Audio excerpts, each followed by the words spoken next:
This is the main mic. Discussion, but I don't know. Are you having a No, right? Okay, you're just guiding the discussion, so no worries. And this, also, Put that on the seat here. Turn it off.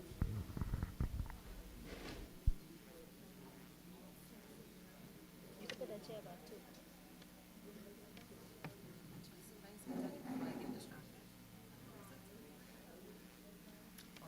will we have a mic on the floor? Yes. So one of the girls, one of them will have to, girls will have to answer. Do I see my phone?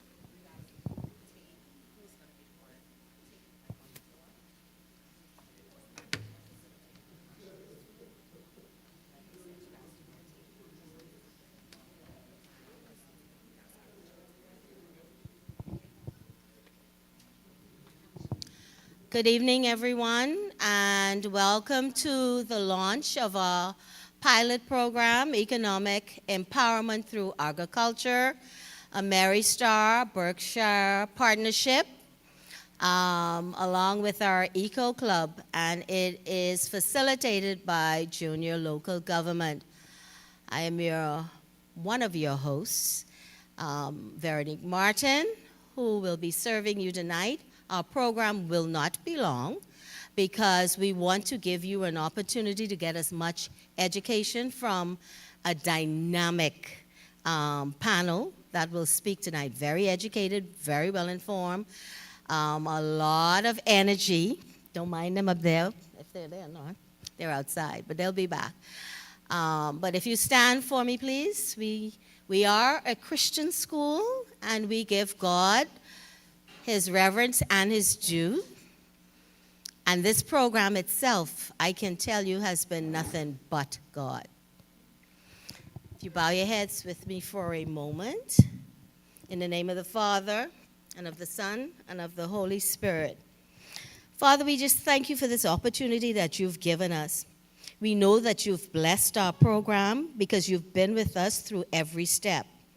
We know that we are on the right track because things have happened for us and doors have opened for us that we could not see.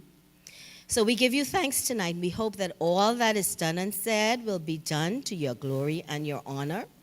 We pray, O Lord, that the persons here tonight and those that are watching live and are joining us from wherever they are will be educated, informed, and be willing to perhaps, O Lord, start their own food to sustenance to security. In Jesus' name I pray. Amen. In the name of the Father, the Son, and the Holy Spirit. Amen. Food sustainability. That is the key. Conservation. You may have a seat. Thank you. I will not belabor. We have our principal coming who will bring remarks to formally begin the launch of a dynamic, sustained program. Ms. Johnson.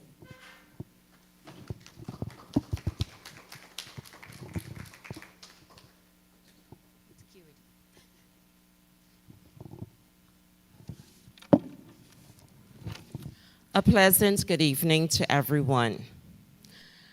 I am truly excited to have you join us this evening.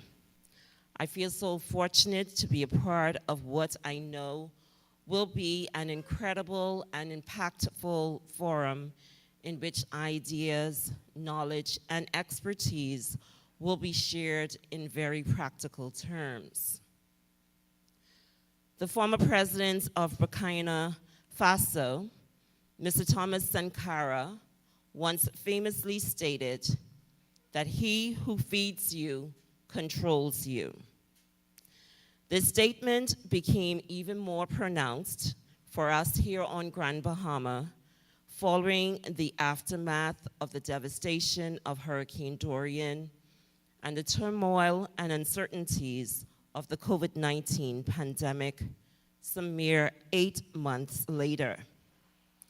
From price gouging to empty shelves to job losses, our desire to not become dependent on intermittent handouts forced many of us to reevaluate and pivot by tapping into our gardening skills as we began backyard farming as a way of being economically prudent so that we were able to feed our families some healthy food during some of the most turbulent times in recent memory. Over the years, our school has engaged in some form of gardening in which we were able to yield a small but carefully nurtured harvest. In October of last year, members from our business and VOTEC departments began brainstorming ways on how we could earnestly engage our school community in the fundamentals of gardening, not just as a pastime, but as a long-term project. Through divine intervention, because God always has a purpose and a plan, Mrs. Veronica Martin and Mr. Ravi Dudnoth were led to meet with Mr. Terrence Roberts, the proprietor of Berkshire Bahamas Farms. Through this hour-long interaction, a meeting was later arranged in which Mr. Roberts and I met to discuss his vision of agriculture education in a school, and serendipitously, it aligned with some of the characteristics of the Catholic school graduate. Mainly, our students should be environmentally conscious, a healthy person, a lifelong learner, and financially adept. In January of this year, we began our school-wide Green Flag recertification initiatives of composting, recycling, having dedicated green spaces, sharing education on how to begin and sustain farm-to-table gardening, and conservation of the natural landscapes that surround us. With the unwavering support of our Director of Catholic Education, Dr. Alexandria Bowe, we began our partnership with Berkshire Bahamas Farms. Every Tuesday, students from our garden club, along with Mr. Ravi, spend 2 hours learning the intricate details of farm life and agriculture. As the buzz began circulating around the school about all of the wonderful experiences that are happening at the farm, other clubs are now participating in the Tuesday exchange. To Mr. Roberts, thank you for choosing us.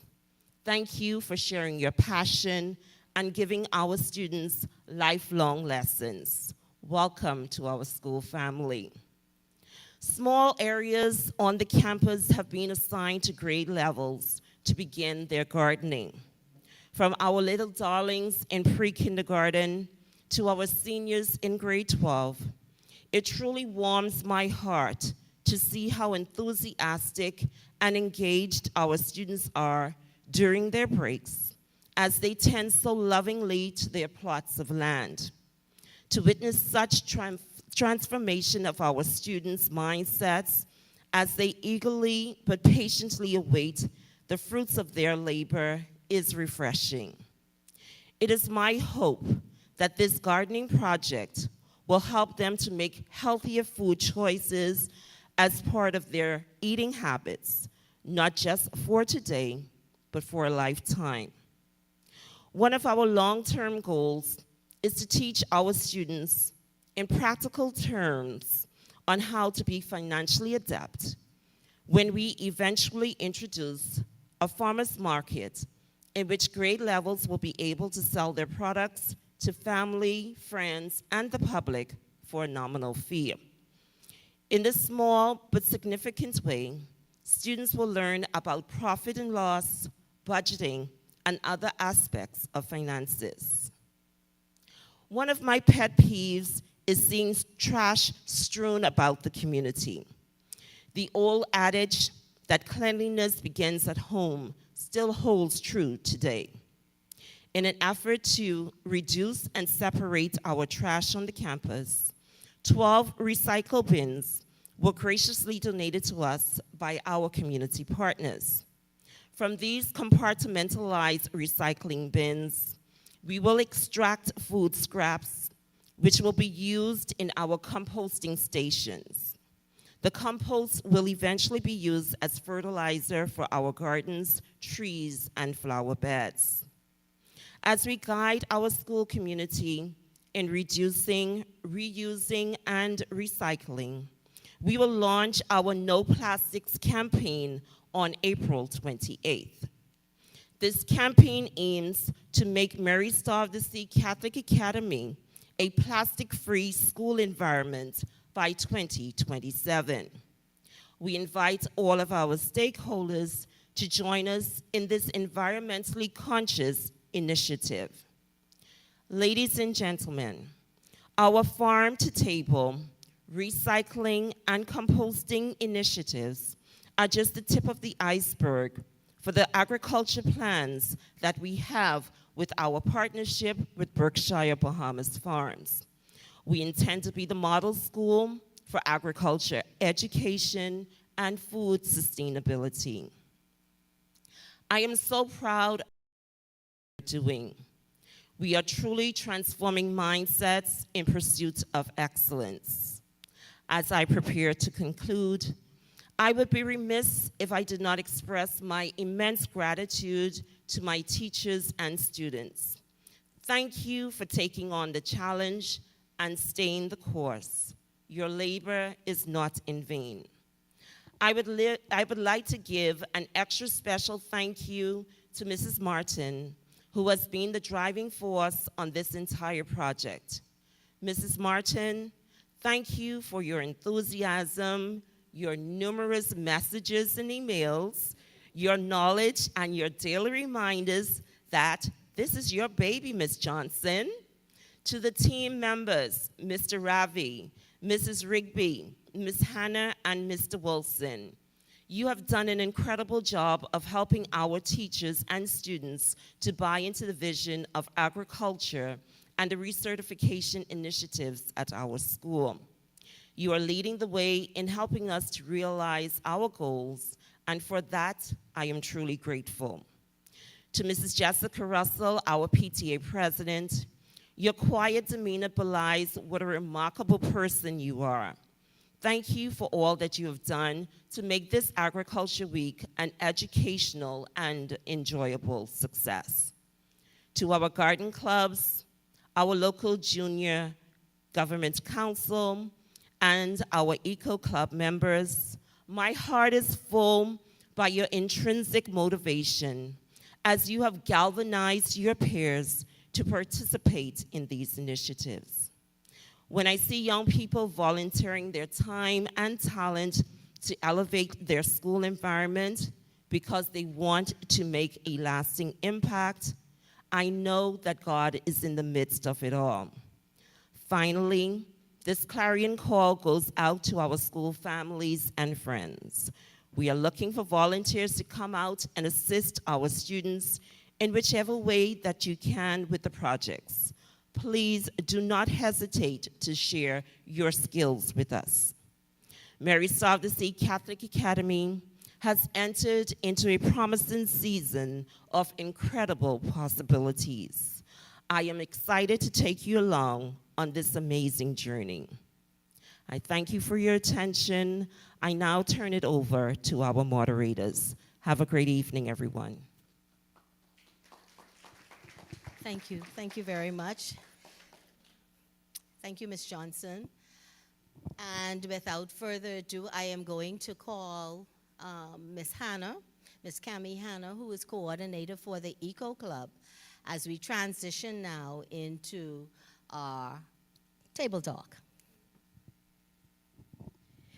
All right, good evening, everyone, and welcome to this segment of our panel discussion. My name is Cami Hannah, as you all know, Eco Schools Coordinator and Facilitator for Mary Star Eco Schools. Tonight, we'll be exploring the intersection of agriculture, education, sustainability, and innovation, and how these areas shape both our communities and future opportunities. We are so fortunate, very blessed, to have a panel of experts who will be sharing their insights with us. And in a moment, they'll introduce themselves before we dive into some key topics, including Mary Star of the Sea Catholic Academy's SMART goals and how our partnership with Berkshire Bahamas Farms is helping us to meet those SMART goals, careers in agriculture, technological advancements in farming, and the financial aspects of agribusiness. Leading the discussion will be our senior students, Rachel Sebastian and Layla Wilshcomb. Rachel is our Eco Club president, and Layla is our Eco Club secretary, and she's also the Junior Local Government Director of Projects. So we are looking forward to a very engaging and fruitful discussion. So we are going to get started. Panelists, if you can, from your left to your right, introduce yourselves, and Rachel, those will take over from here. Good afternoon, good evening. I am Jerilee Kelly Russell, the Managing Director of Island Manor Farm Store. Good evening. My name is Terrence Roberts III. I'm the President and Managing Director of Berkshire Bahamas Farms. Good night. My name is Constantine Hamilton McKenzie. I am the Agriculture Technician at Proserpina Agriculture Industrial Park.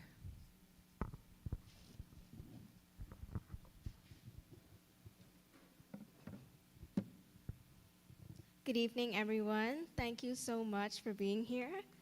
Let's dive into our questions. So our first question is, how is the partnership with Berkshire Bahamas Farms helping Mary Star of the Sea Catholic Academy achieve its eco-smart goals? All right, so a few months ago, I just happened to be at Berkshire Bahamas Farms stopping to pick up something, and I saw this white Jeep coming down the road, and I'm like, we closed. What are they doing here? But it happened to be Mrs. Martin and Mr. Ravi, and they were just taking a moment to see if they could find the farm, and they were interested in chickens, so egg production.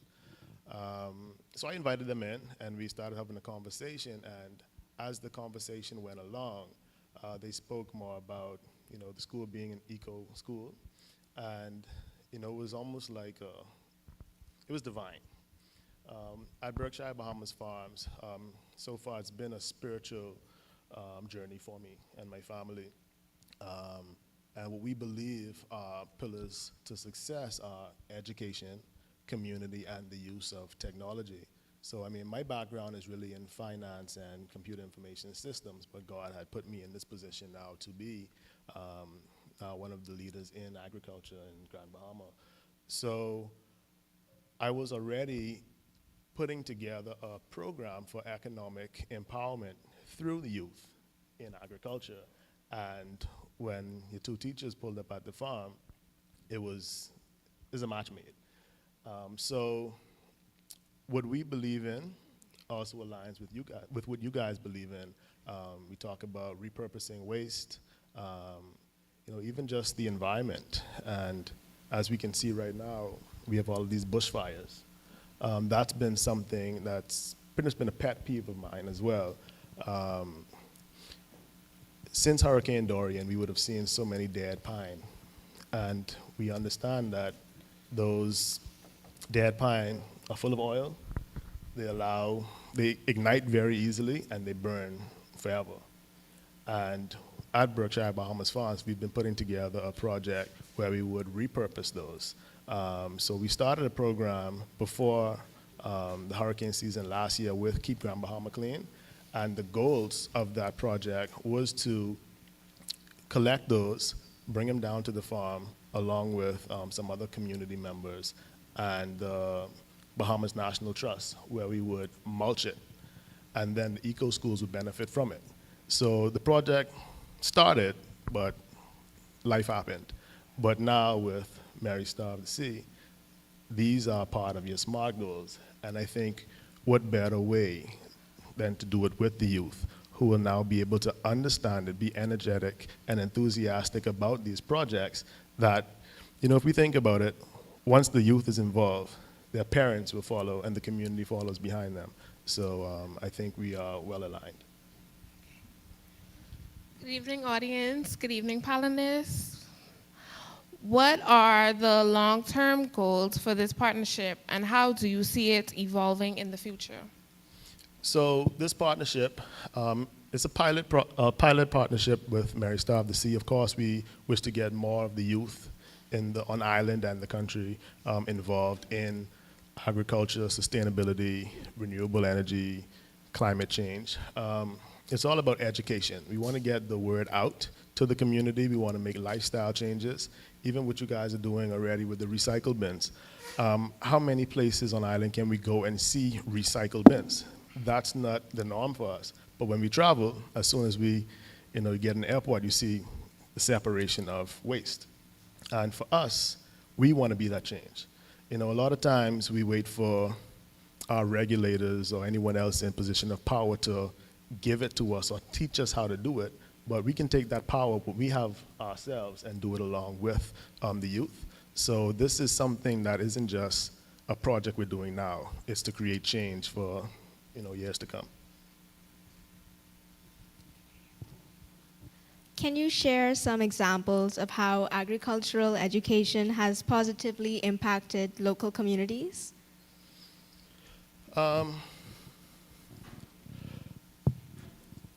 Yeah, so understanding agriculture, for one. I think that's one of those things that isn't really taught in our school systems. Many times we talk about farming. What is farming? And then what is agriculture? We want to be able to help our community understand what agriculture is. Agriculture is responsible for every and anything that lives and roams on the earth, which includes the byproducts. So when we think about the clothes that we wear, the beverages that we have on a daily basis, the items of daily use, we want to educate what these things, like where these things come from. A lot of our items are imported.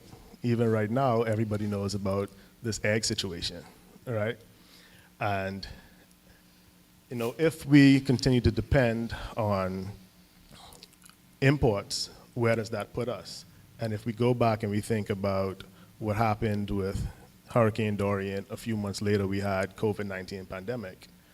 What if something like that happens again? We need to be more proactive rather than reactive. So, this is something that we want to do from the ground level and take it from there. What role does agriculture play in global job markets, and how can students tap into those opportunities?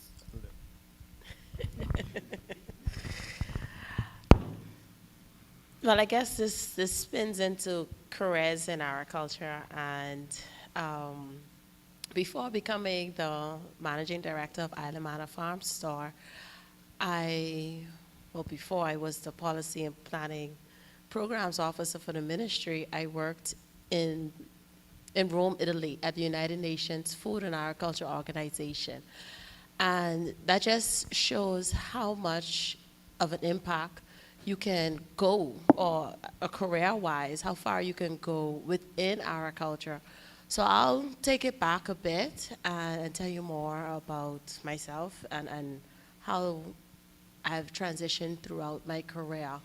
I initially graduated with a bachelor's in business management. And thinking about the food system and agriculture, with a business management degree, that is very broad.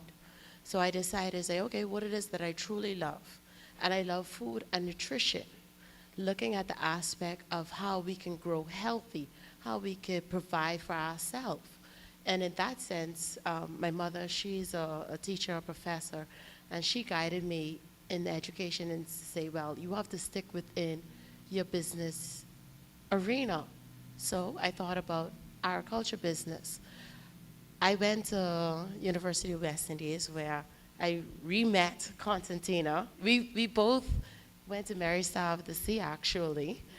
Yes, both went here, and I completed my master's degree within agribusiness and marketing. From there, I re-met Constantina again at BAMSI. It was a grand opportunity. During that time, BAMSI was just beginning, and we were basically pioneers in our cultural education as young Bohemian. And we lived in Andres, and we pushed forth with food and agriculture. I worked within the school aspect as the agribusiness and agritourism. And that's another aspect of agriculture tourism. Berkshire also steps in that forefront as agriculture tourism in Grand Bahama. And Constantina, at the time, you were the farm manager. She was assistant farm manager. And that's just at one level of our culture, careers in our culture. We had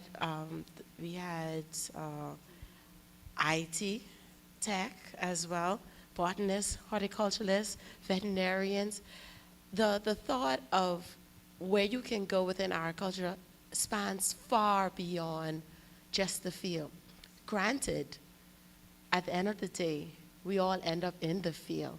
And three of us could tell you that's the sweetest place to be. You don't have no boss over you, just the skies, the cool breeze, you talking to the plants. My favorite thing is weeding. I love to weed because you just get in a zone and you have a clear mind and you have a task to do. However, outside of the field, in order for us to move food and agriculture forward in the Bahamas, we have to sit at our desk. In that sense, following my time at BAMSI and Andres, I went straight to Rome, Italy, and that was just God divine. And most persons were like, how did you get this job? I went on the internet, I applied. But it was, when I mean it was truly God divine, I applied 3 times, and on the 3rd time, I wasn't going to apply it, and God said, deadline tomorrow, just send it in. And so said, so done. I got the call, and I was headed not just to work in the United Nations, but at their headquarters in Rome, Italy, as the first Bohemian to do so, as a staff member, not contracted, but as a staff member, pensionable and everything. During my time there, I received a global understanding of what's going on with our food and what's going on within the agricultural sector. And it's scary. It is very scary. And those who can't afford it, they're trying to ensure that they maintain it. I saw a lot of bureaucracy, a lot of policies being developed and things of sort, but there was no care for the small island developing states. There was no care for those who needed it most, the understanding and the assistance. So therefore, I made a decision to come back home, because who am I to be in a position of prestige but not help my Bahama land? So I came back home, and it was my desire initially to start Island Manor Farm Store. However, the ministry roped me in again, and I'm in between contracts. We don't know yet. It's political. But nonetheless, I am happy. I worked within the policy and planning division. We did numerous programs throughout the time. I also then became an employee again of FAO, but for my country as the national coordinator. So I was a liaison between FAO and the Ministry of Agriculture. So it was a sweet spot to try and take the knowledge, and I did my best in trying to take as much projects, as much programming from the global level to our Bahama land throughout the country. Terrence touched on some of the programs after Hurricane Dorian, where we would have received assistance from FAO Food and Agriculture Organization. We had a layer program where farmers throughout the country received layered checks at the time, which was a good program. But one thing we need to do is to become serious. I'm going to be real. We have to get serious about our food. And if we don't do it now, it's coming out of our hands. And we're going to be fed anything and everything. And it's going to be detriment to our health. And it's going to come right back to nutrition, my first love. And we have to grow healthy. We have to know what we're growing. And also contest our government, what they're bringing in. Show us the facts and ask questions. That's where we need to become with our food to ensure food security. I think I like to preach, I guess. I'll pass the mic. Sorry. How can students prepare and explore careers in agriculture while still in school? What piece of advice would you have to offer for us? Okay, while still in school, first off, think of your environment. The food system is grand. You have a chef, he's a part of the food system. Even if you don't mind other persons either. If you like pests, if bugs intrigue you, that's a part of the food system. If you want to question why the leaves are turning yellow, maybe it's because of plant nutrition or simple watering, water management. If you have a question, go forth with it. Don't mind others. That's my only advice. Just go forth, and everything links to food and our culture. Our culture is the cornerstone of the economy. If we can't eat, we can't survive. To piggyback off of that, even with being a Christian school and Christian values, we have to go back to the Bible. You know, in Genesis, God placed the plants and the animals there, and then he put the humans there. And he said, take care of it. And my understanding from him saying, work the fields, take care of it, means that if you take care of it, it'll then take care of you. And if we now understand how the world works, we need to understand where our food is coming from. Also understand if the food is coming from this country, what are their policies as to how they handle the food that they're distributing to other countries such as the Bahamas. You know, a lot of times we just go to the food store, get fast food. We don't take into consideration what it is exactly that we're putting into our bodies and our systems. And that's why I'm saying, as Bahamians, we have more power than we think we have. We don't need to go to the regulators. We don't need to go to the government and say, hey, do this for us. We can take that power ourselves. And that's what this whole pilot program is about. It's about economic empowerment. And we want the youth to be the pioneers. We want it to be led by the students. Because, you know, as you're in school, your mind is being open and you're being introduced to so many other aspects of life after school. But what drives life? What takes care of life? You know, what do we need on a daily basis? We need food. So we need to go back to the basics. And after, you know, you start really digging deep and thinking about how does all of this work, it's really basic. It's very basic. And like Jerry would have said, don't worry about what other people say. I mean, look at us here. None of us, like, a lot of people think farming or agriculture is poor man's work, you know, dirty work. I don't think any of us look like that. You know, so don't worry about what anybody else has to say. And it's a very lucrative industry. And even if you just imagine for one moment, if we eat 3 times daily, even snacks included, how much money is that on a regular basis when you start looking at hundreds of thousands, millions of people consuming food? And it's not only about food. Okay. How do we break stereotypes around agriculture to make it a more attractive career path? Okay. So I would say, again, to piggyback, you all coming back to the same thing. Open your mind when it comes to agriculture.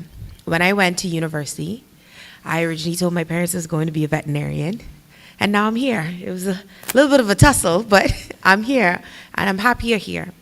So you need to be open-minded, because when I talk to students, when they think farming, they automatically think hot sun, burning, digging in dirt.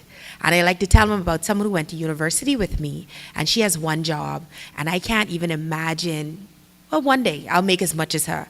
Her one job is to make sure at the snack company that certain things taste a certain way. That's a job in the agriculture value-added chain. If it says cheesy chips, her job is to just sit in an air-conditioned lab all day and ensure that it tastes like cheesy chips, okay? And that's a job well over 70,000 US per year, okay? Agriculture, we just worked with the FAO, drone technology. The FAO and the Bahamas government worked together, and we trained 8 pilots in the Bahamas for using agriculture drone to detect pest and disease management. That's a job that deals with tech.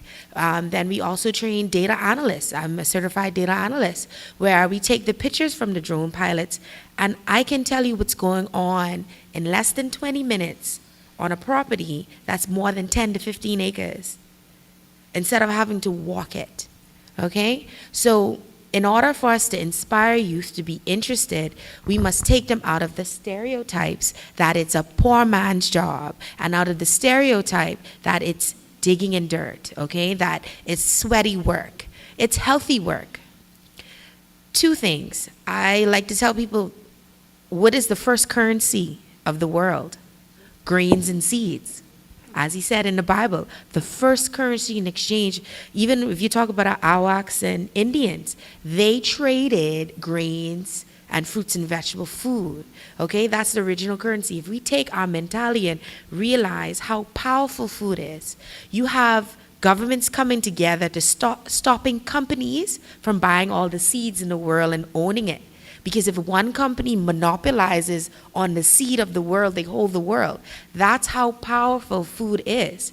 So if we let our students or our youth understand that agriculture, the industry, the value-added chain, and all the peoples and players involved, you can fit somewhere. At one point in time, one of my younger sisters wanted to be an environmental lawyer. There are projects and countries who are fighting something as simple as blocking a road. You block one road from one country to the next, you actually can stop them from eating. So you have environmental lawyers and lawyers who work internationally dealing with protecting food rights, grains. Dr. Hannah, executive director of BAMSI, I think it is, yes. A lot of people don't know, reading her bio, she's one of the few Bahamians that own a patent.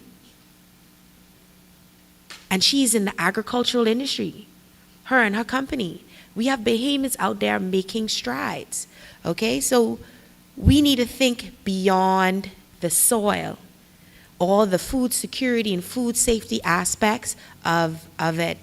People don't even think how our border control, customs is very important for protecting your food. They can't just let any and everything into this country. So let's think of the technology side, let's think of the security side, and the last thing I would say is the international side. Agriculture is how I've seen the world. Jerry got the Rome.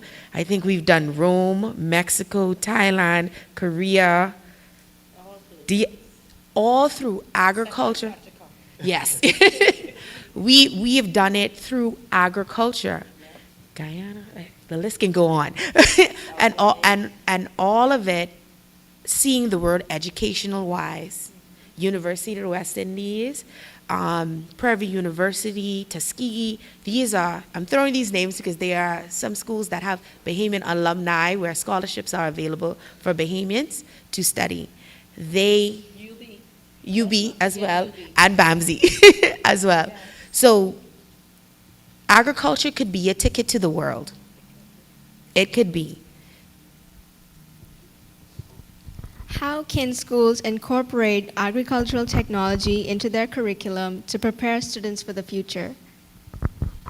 Now, I know the first thing we cry in schools, which is a true cry, is budgets and money, okay? I like to start off with apps. There are so many free apps. That's the first thing you could start off with. They have apps that you could use. You could take a picture of the plant, and it gives disease diagnosis. Okay, I think that's where we can start in reference to getting technology into the schools. The next thing is reaching out to our local government. A lot of people, and the great thing about working in the policy and planning unit, Jerry can tell you, she's been my boss most of the years that we work together, is that accessing funding for agriculture is available. It might be a little tricky to get to, but it is available.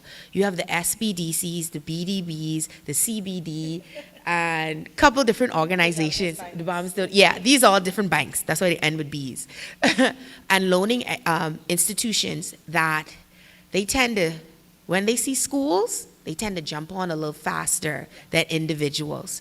Local governments, they all do have budgets specifically for youth and development, so schools can tell them what you want. They know you want it, but you literally have to put it in writing and might have to follow up with a couple annoying calls, but it isn't that I would say the government has not set aside these things. They may not be advertised as much, but ask. The good thing about living in a small country is that your politician ain't that hard to find.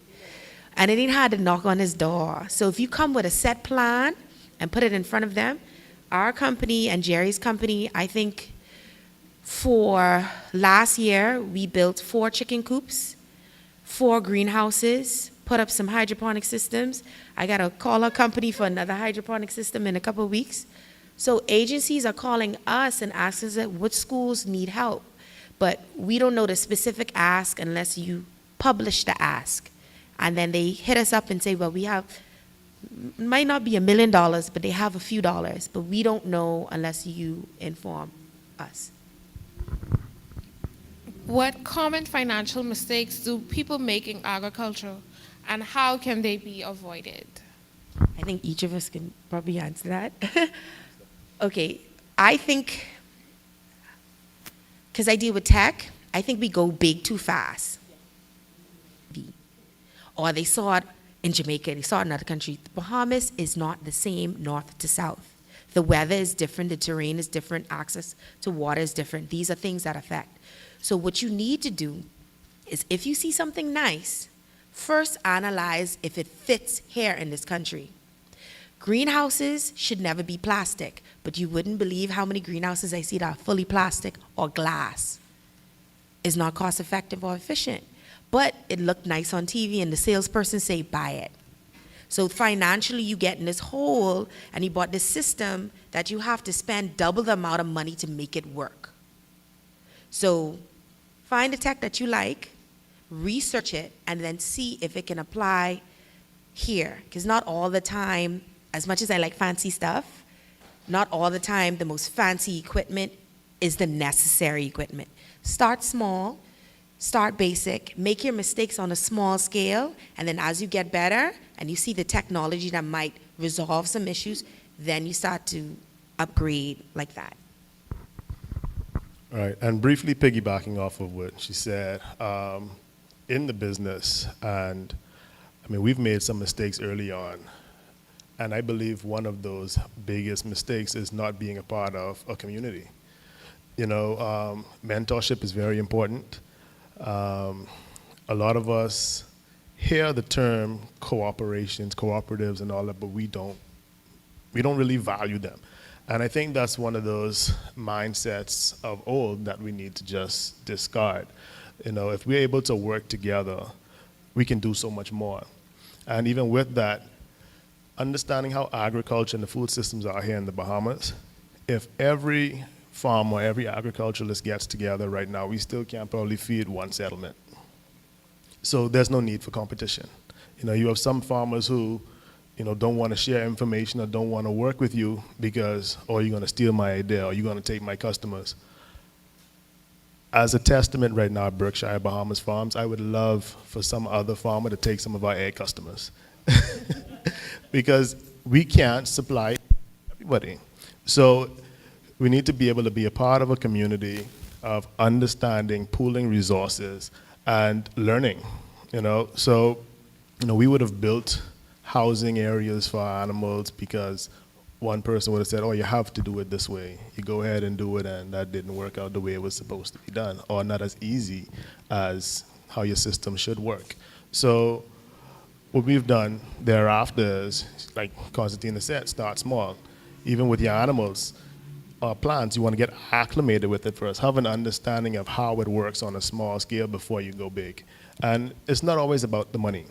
And it goes, we said originally, relationships. You know, relationships are so important that you realize sometimes you never even have to spend $1 to get something of value. Okay, so I'm just going to take it back to the question of it.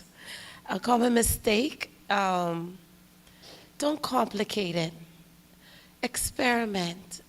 What we find is that a lot of farmers be like, oh, what is happening? I don't know what's going on with the plant. And they box themselves in. Do I need to do this? Or can I do this? Just try it out. Just experiment. Like Constantine said, in the Bahamas, don't take everything off of YouTube. Okay? We're in the Bahamas. Some things that are being done in Long Island can't be adapted in Grand Bahama. Definitely those what's happening in Eleuthera cannot be done in Grand Bahama. So try some things. You know, as a farmer, you're a researcher. Learn your yard. Even as I see on the Ridge, Malibu Reef area, there are some bugs I've never seen elsewhere in Grand Bahama, you know, but then you go in different places like 8 Mile Rock, the soil is different. Out east, the soil is different. So you are your own researcher. Take the mentorship, take the guidance, but then you try it. You figure it out and record. As farmers, as business persons, we lack the recording. That's the only way you could move forward. Record, see what went wrong, what went right, decide if you want to move forward, and like that, you create your own system within your own yard. I firmly believe in organization and systems. So once you know what works for you, you work it. Okay? Then you could bring in someone and say, hey, what do you think about this? Can you advise on that? All right, and consider it. Try it out. If it don't work, you don't have to adapt it. And I feel that most persons, the average person who actually want to begin gardening, because it's my personal goal to ensure that everybody is growing something. Something. Whether it's a fruit tree or whether it's a tomato plant, something should be growing within your yard. And in that sense, you need to know what works best within your yard. And that's the only way we can achieve food security. When I did my thesis, it was on how secure Grand Bahama was as it relates to food. It basically came up that we're semi-secure because we could afford food. However, from doing a survey of east to west, realized that the average home in Grand Bahama doesn't have a single plant that is growing food for them. This is the average home.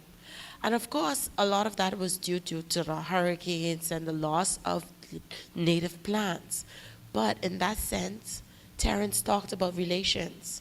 If you have 2 soursop tree, a dilly tree, a mango tree, let's share. Let's increase our biodiversity. That's how we become stronger as an island when we are faced with natural disasters. So there again, we have to become a community, become more serious about food security, and make sure that we grow something. Thank you, panelists. We will now open up the floor for the audience to ask any questions.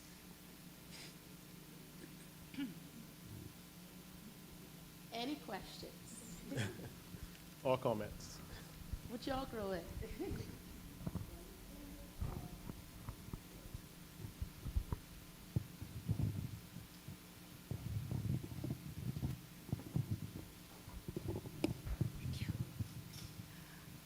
I am very, very impressed with what I'm hearing because, as one of you mentioned, a lot of people think of farming as just being a dirty job, getting your hands dirty and stuff like that. So it's very, very impressive what I'm hearing.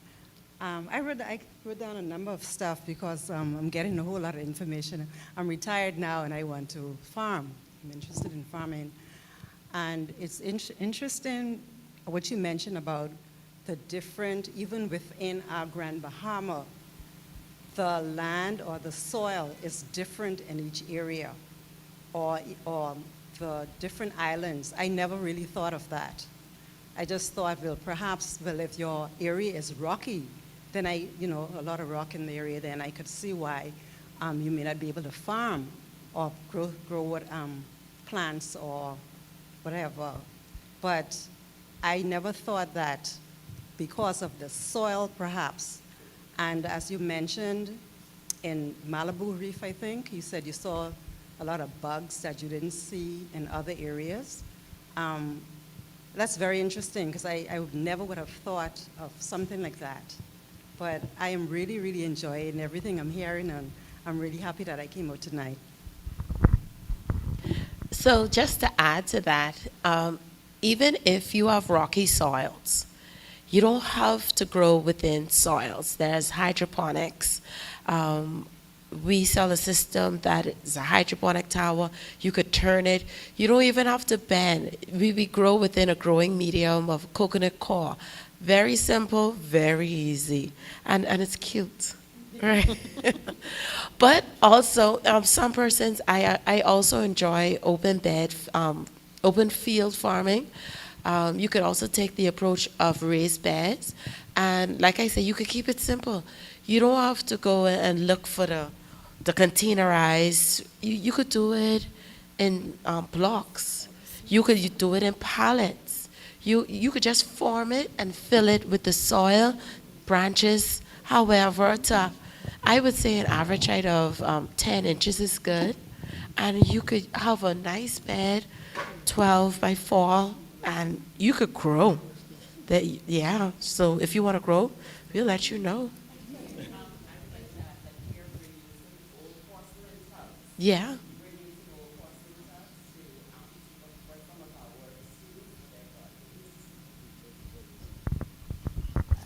Just some tips. You know the onion bag, potato bags, sack bags? I usually use them, stuff them with a mixture of cocoa coir and soil together. I make like these bags. You put holes in it and you can grow little shoots and stuff in it. So I know some people probably think they have an apartment they can't grow. Jerry has at her farm store, they have different systems, right, that just need a hookup. And at our place, we an agriculture industrial park, we have a farm supply store, but we have small catering systems that literally go on your porch. So if you have an apartment, you have solar panel systems that clip like on the balcony, and you can grow at least 10 plants on your porch on a small little system. And even if, like she said, they're very simple, the good thing about technology nowadays, they kind of just make everything plug and play for you. So a lot of the systems she has and I have is you go there and it's plug and play. You just gotta connect it together.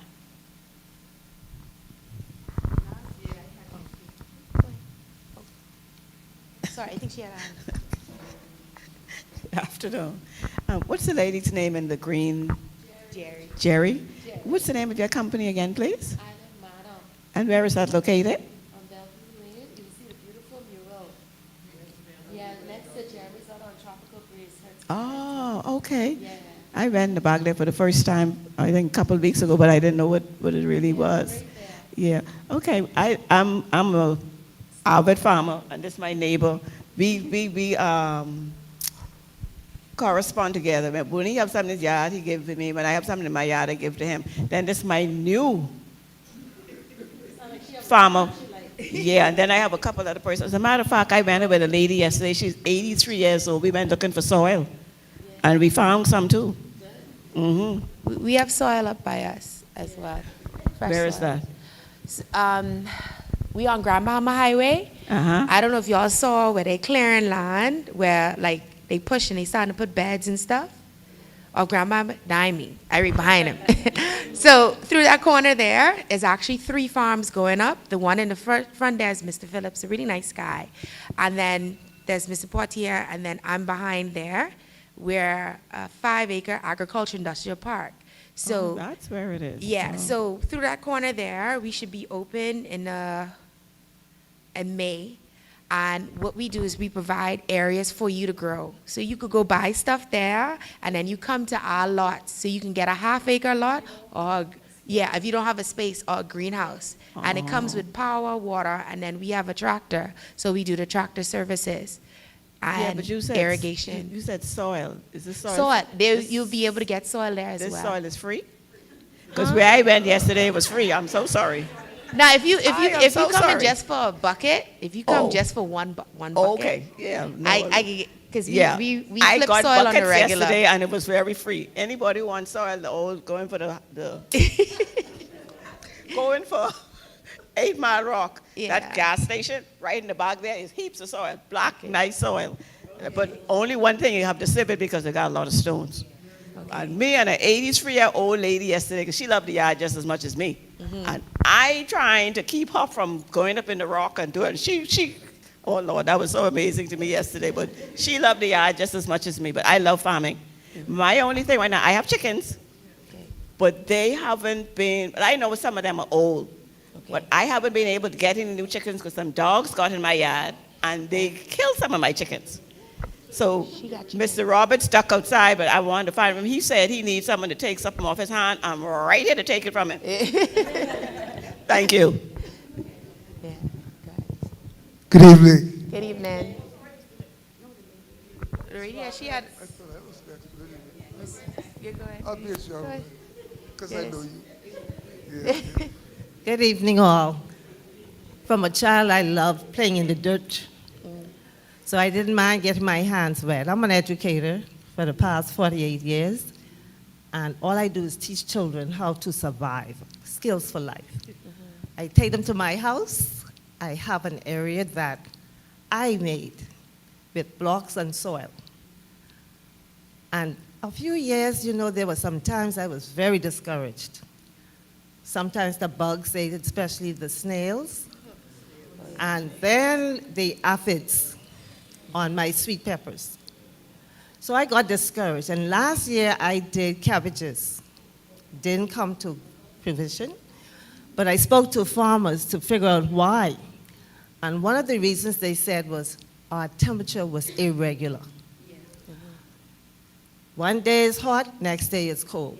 And the plants, Don't like that. they go by the weather. But this year, I just showed Ms. Rigby, my cabbages are bigger than my head. So I am on a high again. However, my husband loves to make his salads with my tomatoes. So it is such a pleasure to go in your yard and pick a fresh tomato that does not rot. But the only problem is maybe someone can help me.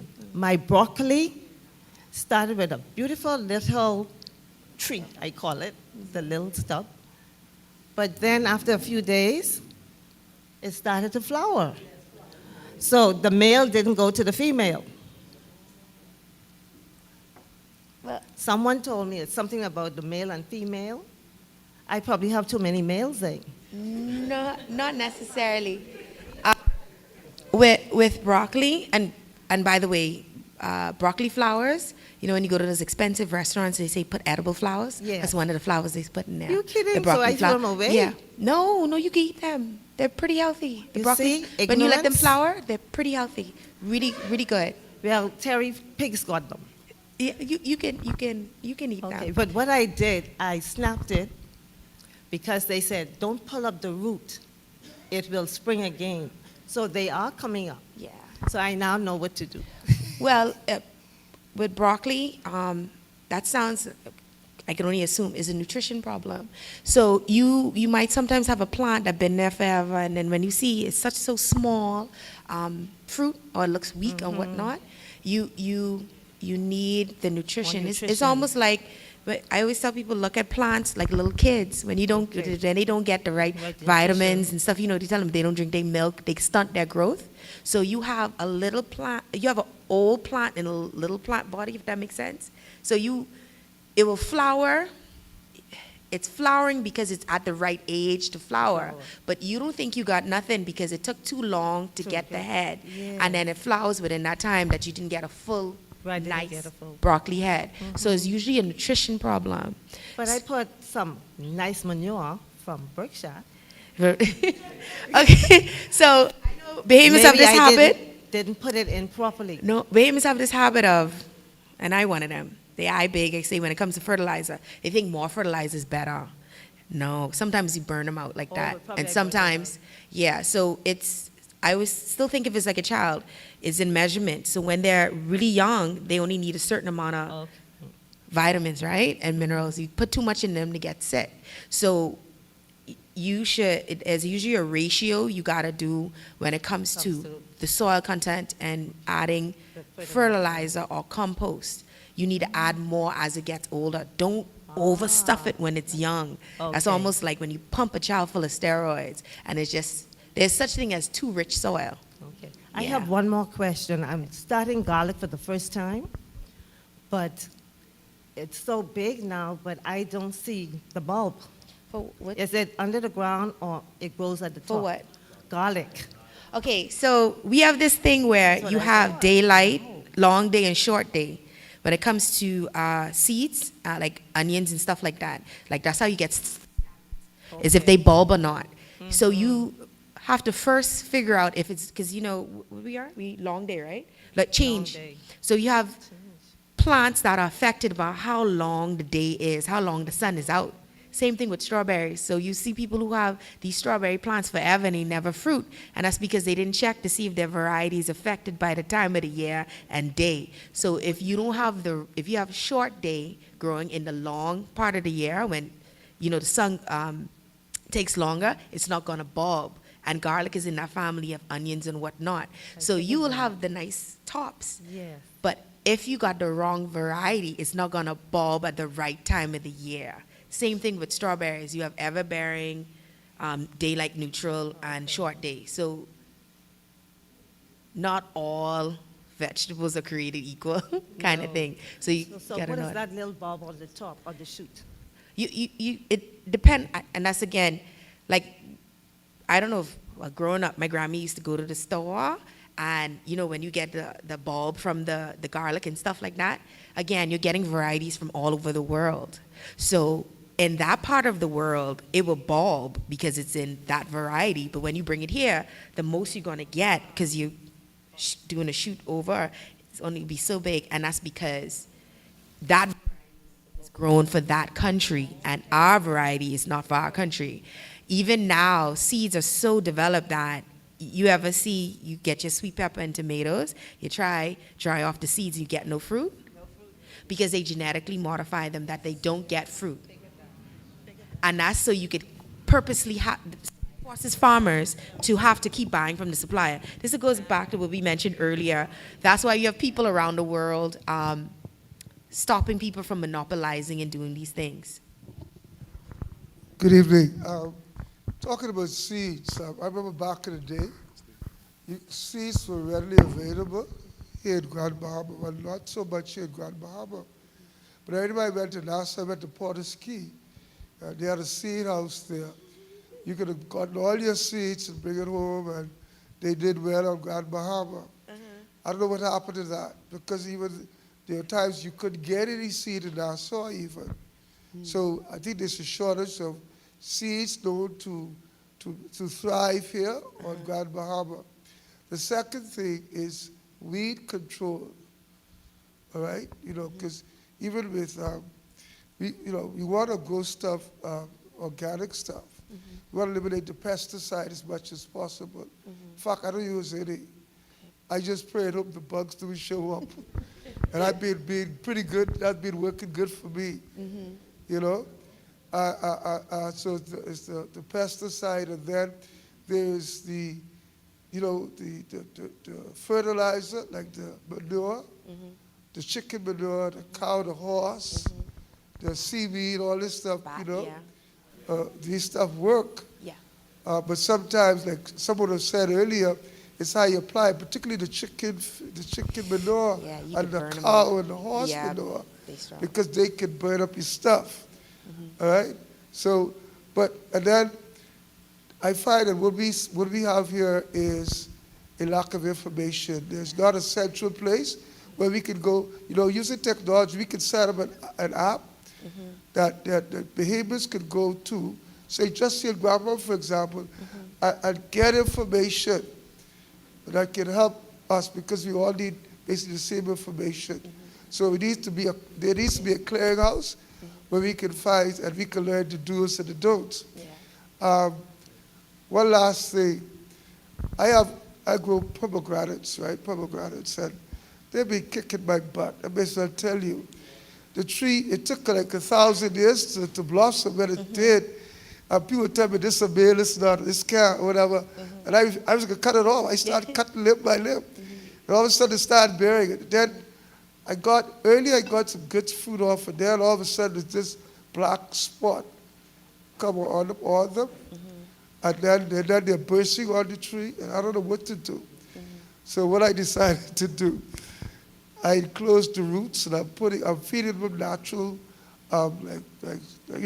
scraps, vegetables. I'm making some compost like that, maybe to help them. But maybe you guys can give me some remedy as to how we can deal with it. And I'd like to see another thing. We talked about the mulch. There's so many trees around here that die. And you know, when we clean our yards, we just let the grass just sit. Some people clean the yard, just let the grass sit on the lawn.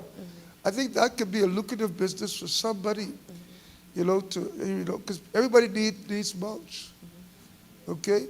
And even going on the beach and gathering the seaweed. Yeah. A lot of people, if you get it, they'll buy it from you, but they ain't going to get it. Yeah. Or they can't go, because she said a lot of retired people are into this business. Yeah. If we could provide, he talks about corporate, that's the serious stuff. We tried to get one done on Grandmama, but it never worked, or it worked for a very short time. And a lot of the people who used to farm on this island, they died out. You see, so I'm saying we need to come together and pool our resources and create a bike information center where we can gather information. And I think we'll go a long way to feeding ourselves, because I'm one of the fortunate ones. I can go to my yard, get everything I need to make a nice salad, get my sweet potato, the American yam, you name it, the American potato, and whatever I need, I have in my yard.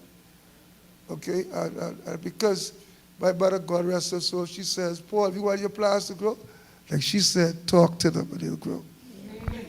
All right, just to comment on the first thing, about the seed thing. So one thing about us being an agriculture industrial park, that support system. So I'm going to brag about my friend here, right? So in a few weeks, she should be leading a series, an educational series soon, hopefully. Well, next week we're kicking off a training series with a market and training series.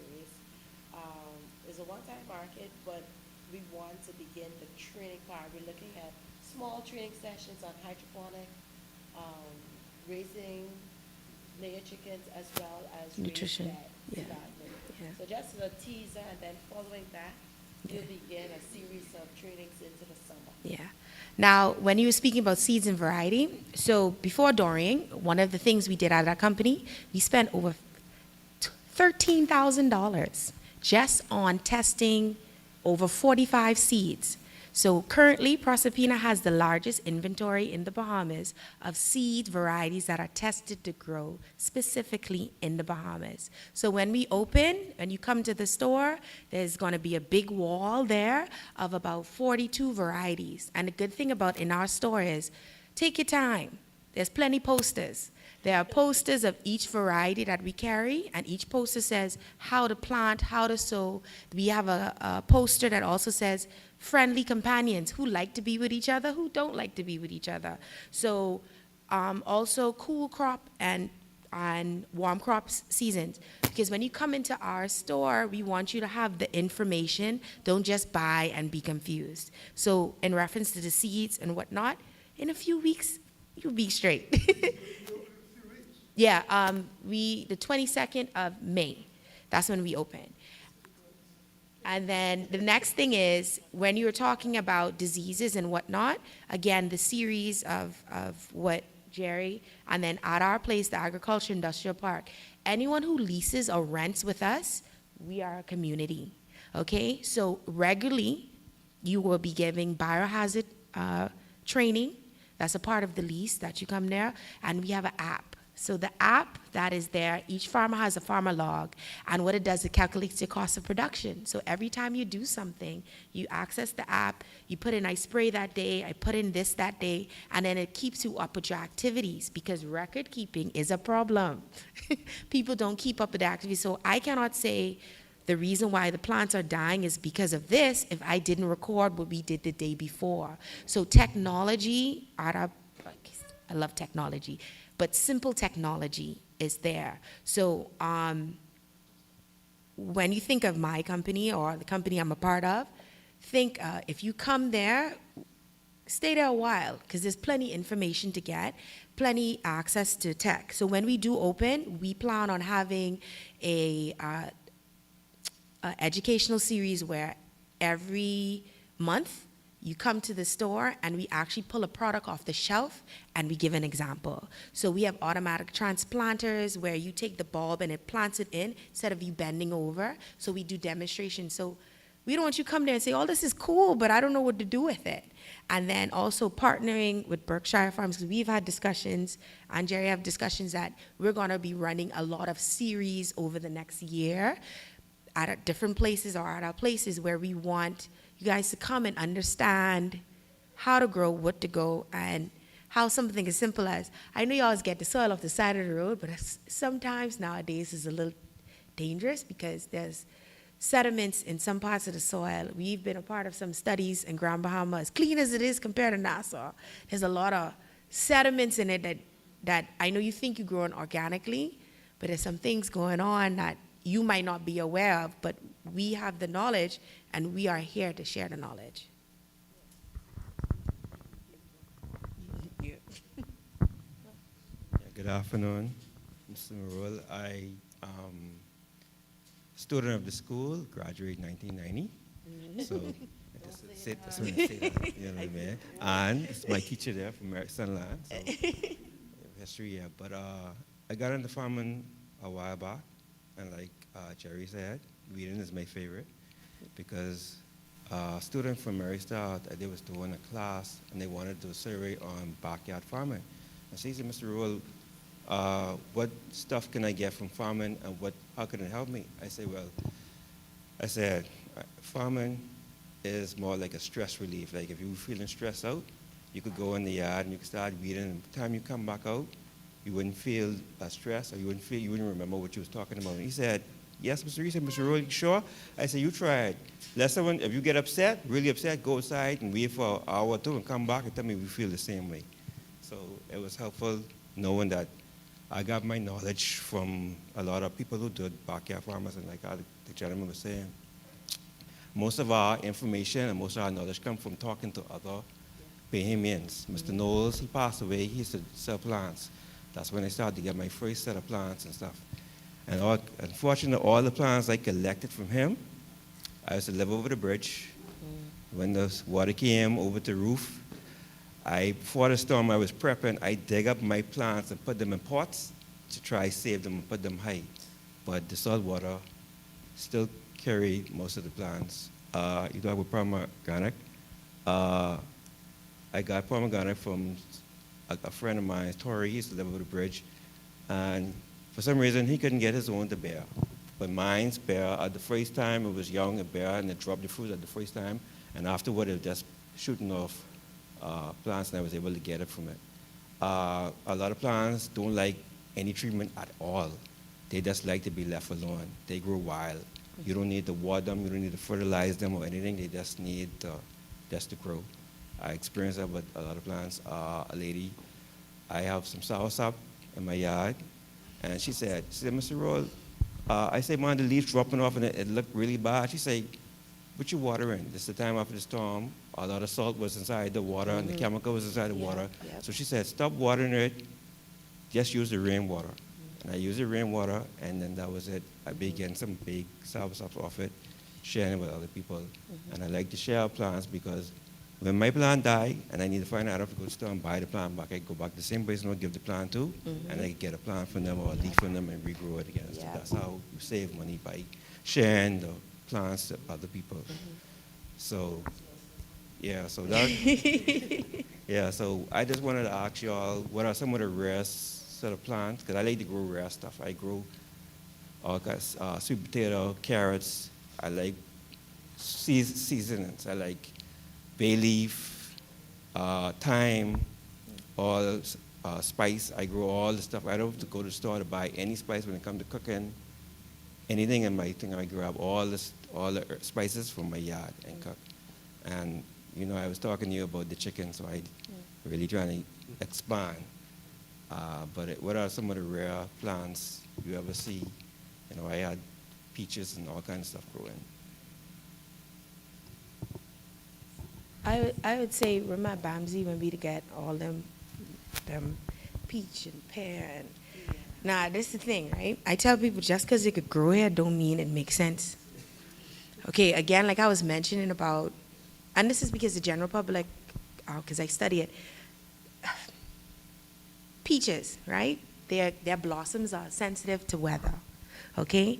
I've seen peaches, people's like, oh, I've seen a peach tree. I say, yeah, but did it fruit? It will grow. It will grow because it have sunlight, whatever, but not necessarily everything will fruit, okay? And then sometimes when it fruit, if you're talking about commercial, the amount of money it's spent for it to bear in a temperature that it doesn't normally, is it cost effective? So those are things you have to consider when you're talking about plants. One, can it grow here? If it grows here, is it going to fruit? And if I'm talking about selling it or growing it for production, is it going to cost me 2 times more to try and get one fruit? Like strawberries. Strawberries go excellent in Grand Bahama, Abaco, and Andrus. I had someone ask me, send it down to Nago. I say, Salt Town? No, it's not going to grow, okay? Now, she was able to keep it alive, but it didn't fruit. I said, that's because of where you are, things like that. So I wouldn't say like rarity and stuff like that. It's just whether or not. Yeah, I've had by accident growing plants off rock, okay? You can do it, it's just, but whether you're gonna get a good quality fruit and if it's worth the effort is another thing. You get apples here, you know, but you get them little tiny sour apples. You get grapes here. I think on Zorbus you can see the grape, but they tiny and sour. Is it going to be worth, oh, I get my grapevines growing. And then you get to, you understand? So again, just educate yourself, think about it, and like, I want to spend 2 years and get sour fruit, sour grapes. So it's like, I wouldn't tell you not to, like she said, experiment. Because you might figure out something we didn't figure out. Because at one point, strawberries had a difficult time growing in Grand Bahama. But now I guess some people done figure it out. I have some beautiful strawberries growing. It goes from there. Mine grow very big and red, but they aren't as sweet as yet, so I'm working on that. Back corner. That's how I got my the back from the old hotel. Yeah. I don't have nothing to say. I just was bragging about my strawberries. And as a farmer and as any grower, you get excited. It is a reward. It is such a sweet reward knowing that you've had that connection with the earth and it provided you with something to replenish you, you know? So it's just something sweet about grow it. You all have a calendar? Because I know some people have calendar with the moons and everything. I have a calendar, but I have a planting schedule calendar at the store that will be up, but it is according to what I spend time testing to, so it's specific for the variety of seeds and seedlings we will provide. Time of year and schedule. Also, the climate change is real.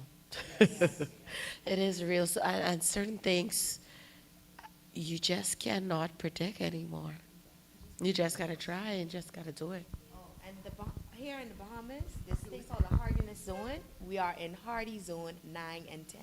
So whenever you are buying seeds and you go online, you need to look for our zone, which is hardy zone 9 or 10. If the seed variety does not follow in that zone, you're going to waste your time. It's not going to fruit.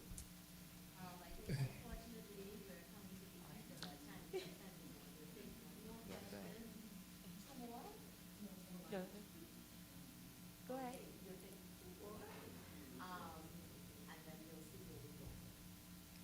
Okay, good evening, everyone. Quick question. It's some things were mentioned as it relates to the young people asked about getting into farming. We know backyard farming is good, but when you talk about feeding a nation, food security, we know that can't cut it. And so how do we get young people into large-scale farming? Part one. Part two, someone also mentioned from farm to table.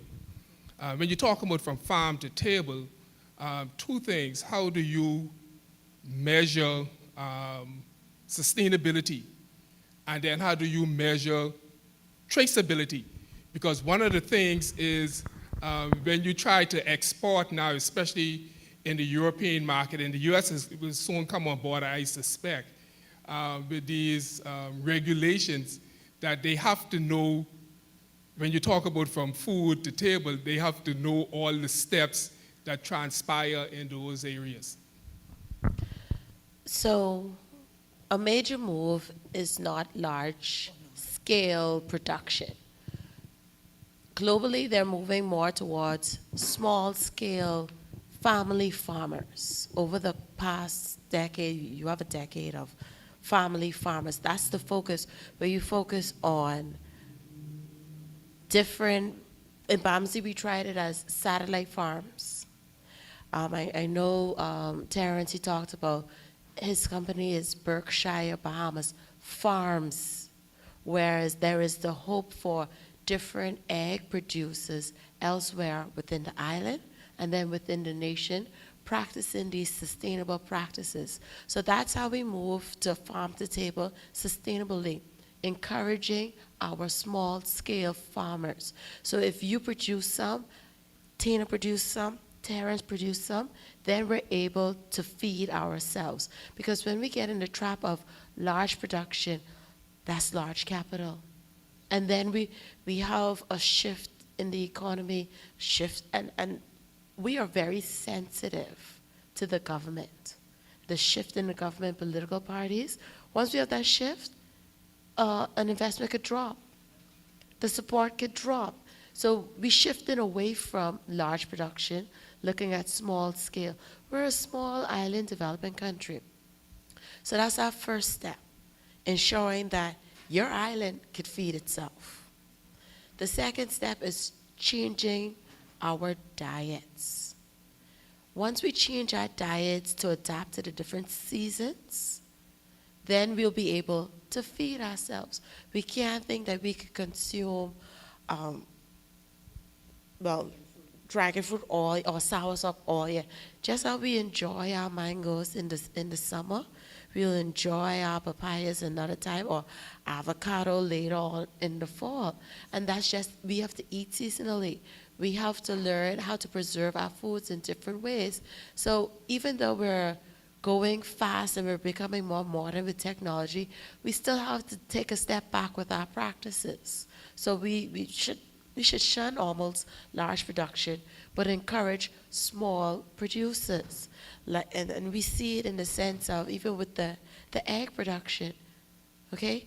With the increase in egg prices, you have more individuals interested in keeping chicks themselves.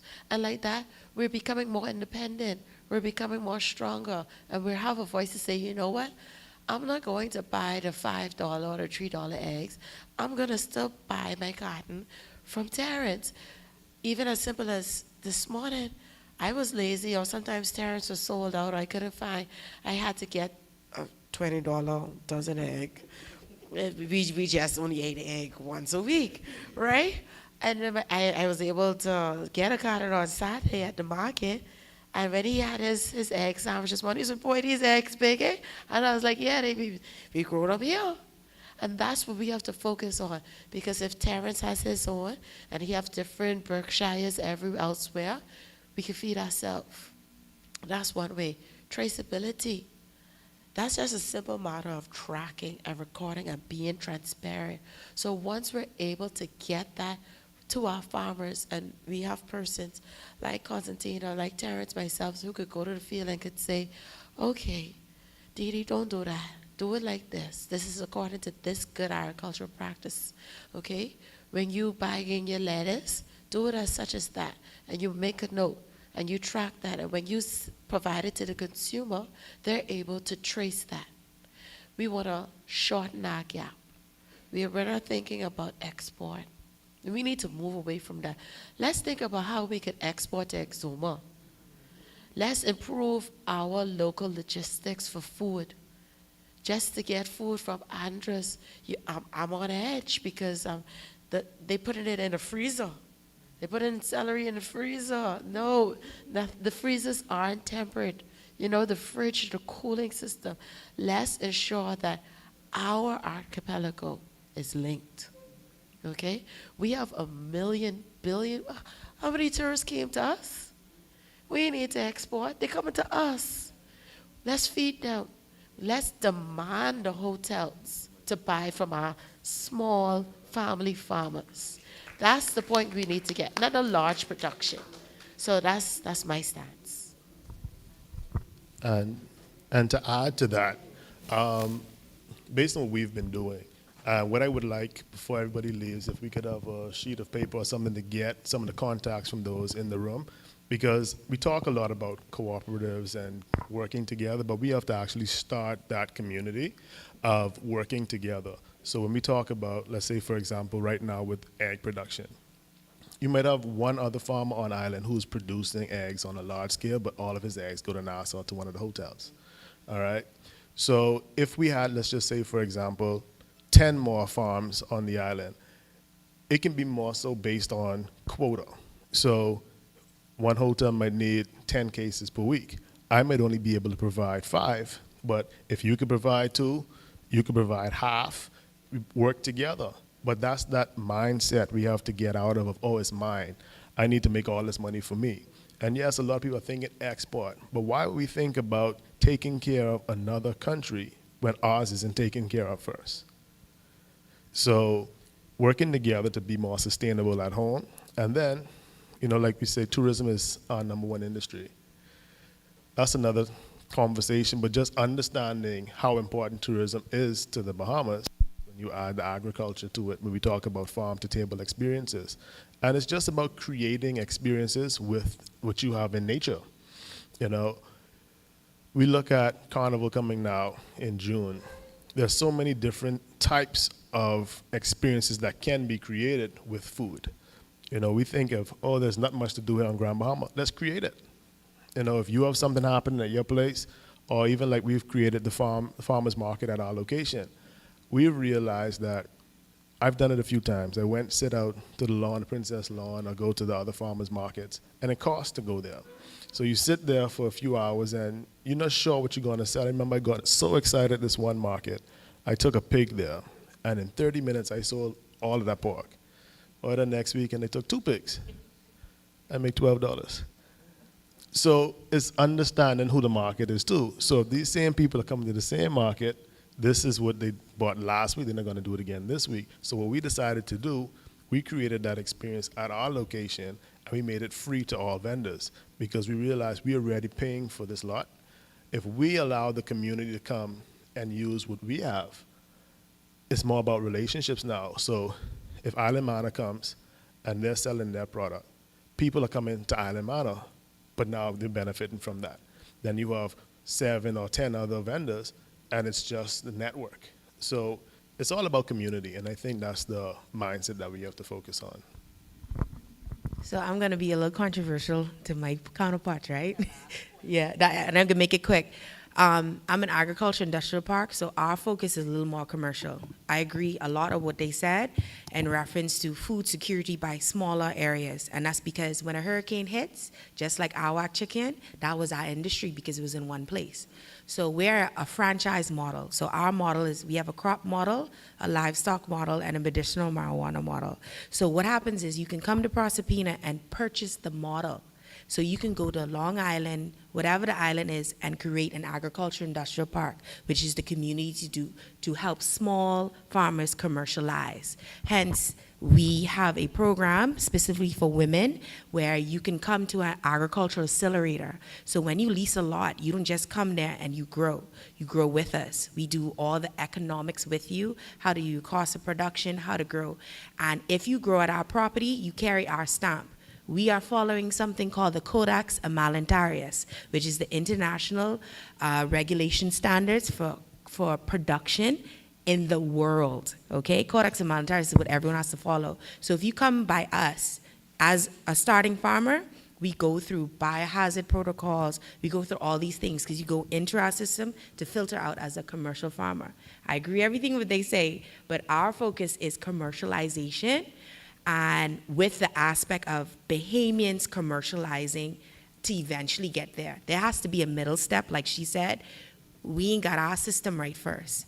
And we don't have our system right because we don't have the education. So if you come to Proserpina, we are training you on international FAO, Codex Alimentarius. So if you produce there, once it leaves our property, that's where we're very stringent. If it leaves our property, it carries that stamp, which means that you follow the rules and regulations according to that documentation, even though you're an independent contractor. We just make sure to stamp and say, hey, this is clean. And that goes to your quality control as well.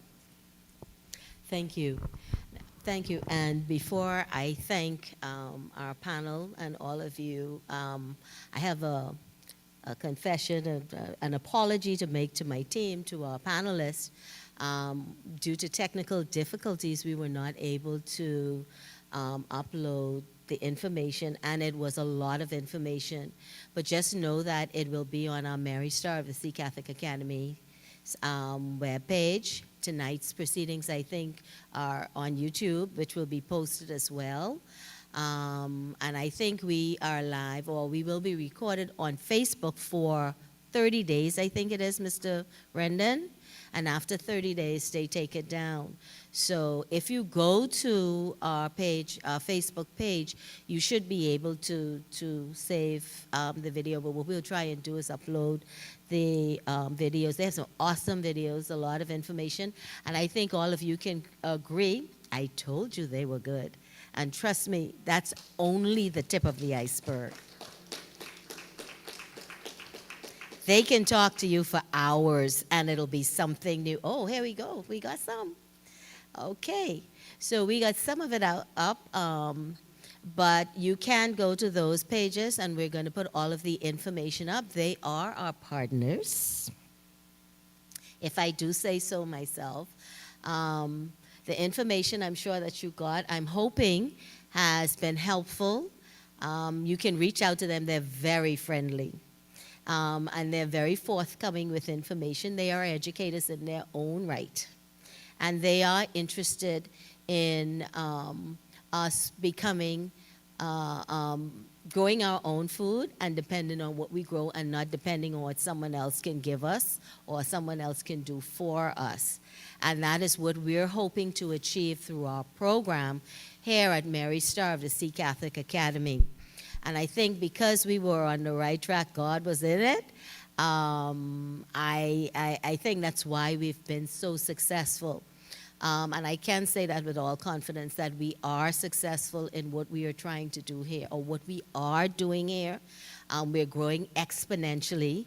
I guess we're going to have to be looking at some stuff going forward. But this is a sustained program.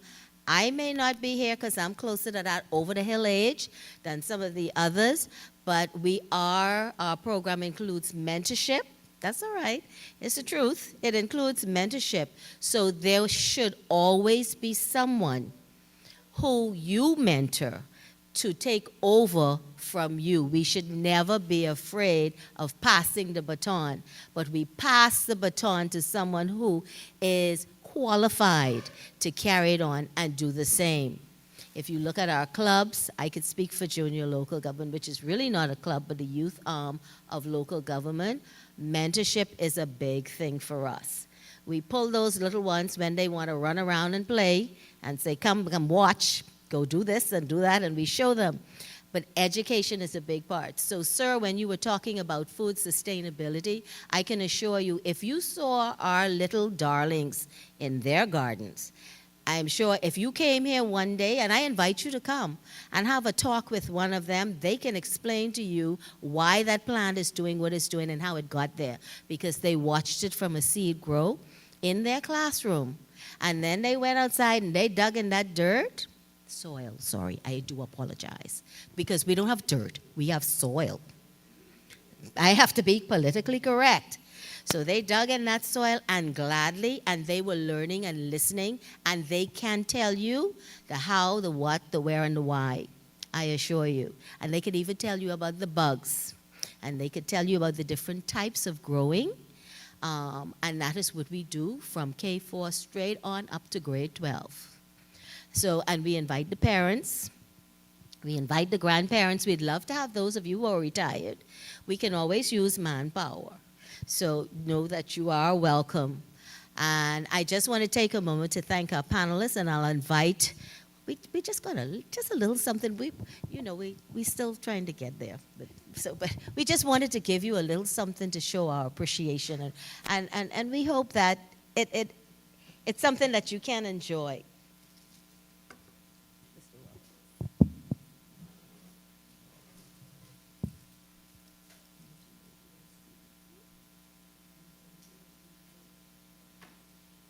So on behalf of Ms. Johnson, the administration and staff, and all of us here at Mary Star of the Sea Catholic Academy, we just wanted to give you just a little token to show our appreciation and gratitude, and to hope you keep coming back now. You don't forsake us, because you've got so much information, and I, for one, am an informationalist.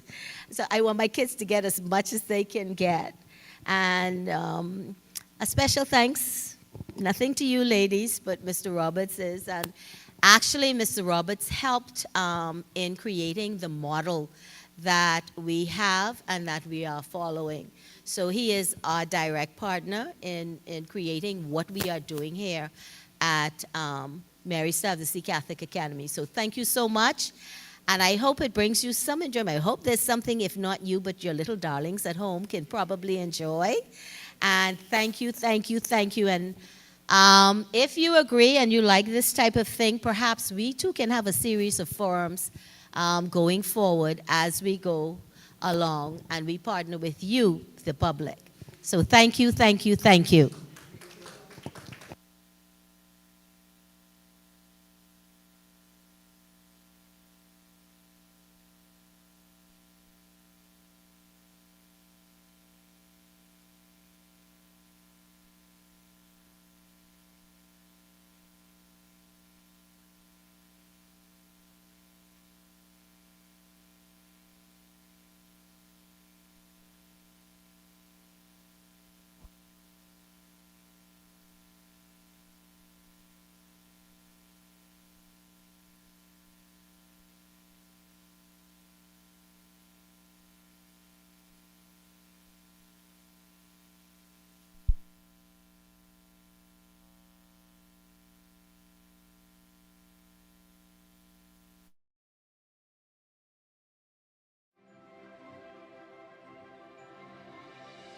Growing up as a kid, I always had an interest and passion for animals. Access Accelerator was able to afford us the opportunity to turn a vision into a reality. Not just farm, but create a business. And then Berkshire Bahamas Farms was birthed.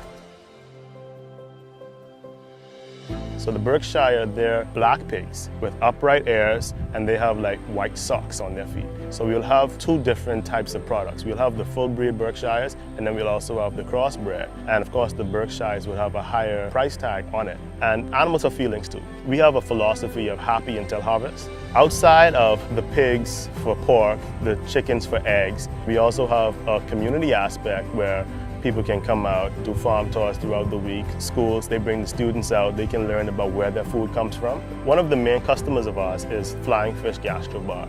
They get our product and they turn it into a meal on their table. So the farm-to-table aspect works very well.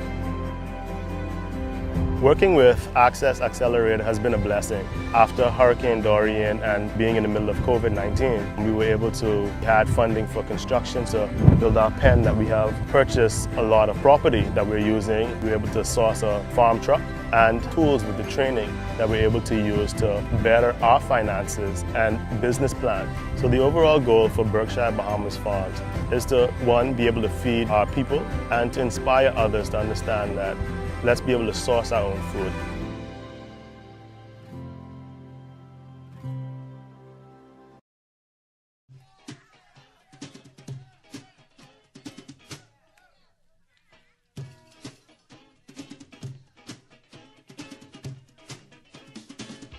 Take that mess from off the wall.